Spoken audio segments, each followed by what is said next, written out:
фирма үшін ақшаларымыз, клиенттеріміз жайында мәлімет, поставщиктер жайында мәлімет, жұмысшылар жайында мәлімет, қандай сауда болғаны және қандай шығындар болғаны, расходтар болғаны жайында мәлімет. Мысалы ақшаға қарасақ, бізде 2 касса бар екен.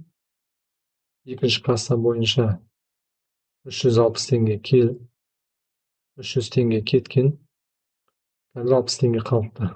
Соңғы операция осы касса бойынша 3 ноябрь күні болған екен. Касса 1 бойынша осындай мәлімет. Егер касса 2-нің үстінен бассақ, біз мынандай мәлімет көреміз. Яғни мына жердегі группадағы мәліметтер біздің приложениемізде. Бірінші 100 теңге, мында 100 теңге, 120 теңге, 120 теңге, 140 теңге, 140 теңге. Әрі қарай осылай жалғаса береді. 100 теңге кеткен, 100 теңгенің кетуі, ең соңында бізде 60 теңге бар екен. Приложениеде бізде соңында 60 теңге. Соңғы операциядан кейін 60 теңге қалды. Дәл осылай кассаны қарасақ, дәл осылай басқа шоттарды қараймыз. Клиенттерге кірсек, бізде 3 клиент бар екен. Клиент 3 бойынша бізде продажа болған. Клиент бізге 700 теңге қарыз. Клиент 2 бойынша біз аванс алғанбыз, яғни жұмысын жасап бермегенбіз. Ал клиент 2 бойынша біз жұмыс жасап бергенбіз, 800 теңге клиент бізге қарыз. Соңғы операция осы клиентпен 1 ноябрьде болған.